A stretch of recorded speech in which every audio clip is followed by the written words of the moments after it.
প্রতিদিনের মতোই সোমবার সকালে একসাথে স্কুলে গিয়েছিল আরিয়ান, বাপ্পি ও হুমায়ের। ক্লাস শেষে ঘরে ফেরার কথা ছিল, কিন্তু তারা ফিরেছে নিথর দেহে। ঢাকার উত্তরায় মাইলস্টোন স্কুলে যুদ্ধবিমান বিধ্বস্তের ঘটনায় ঝরেছে এই তিন শিশুর প্রাণ। দুর্ঘটনায় প্রাণ হারানো এই তিন শিশু ছিল একে অন্যের আত্মীয়। দিয়াবাড়ির তারাটেক মসজিদ এলাকার একই পরিবারে বড় হচ্ছিল তারা। এবার মৃত্যু তাদের এক করল। পারিবারিক কবরস্থানে পাশাপাশি কবর দেওয়া হয়েছে এই তিন শিশুকে। এই ঘটনায় পুরো এলাকায় শোকের ছায়া নেমে এসেছে। পরিবারের সদস্যরা শোকে একেবারেই ভেঙে পড়েছেন।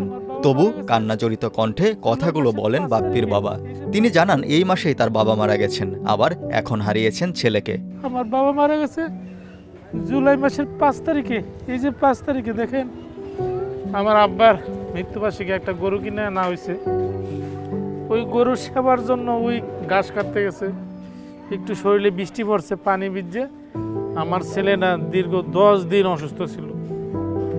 গরুর সেবা করতে গিয়া ওর দাদার উরুস গরুর সেবা করতে গিয়ে 10 দিন অসুস্থতে উঠতে গিয়েই এই স্কুলে গেছে। ওর চাচার একই অবস্থা, 10 দিন অসুস্থ পরে স্কুলে গেছে। মাইলস্টোন স্কুল থেকে কিছুটা দূরেই দিয়াবাড়ির তারাটেক মসজিদ।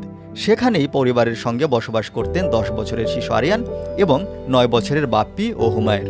সম্পর্কে চাচা ভাতিজা হলেও কাছাকাছি বয়স হওয়ায় তারা ছিল বন্ধু, সহপাঠী ও খেলার সাথী। সোমবারের দুর্ঘটনায় প্রাণ হারিয়েছেন তিনজনই। দুর্ঘটনাস্থল থেকে দুজনকে জীবিত উদ্ধার করা হলেও হাসপাতালে চিকিৎসাধীন অবস্থায় মৃত্যু হয় তাদের।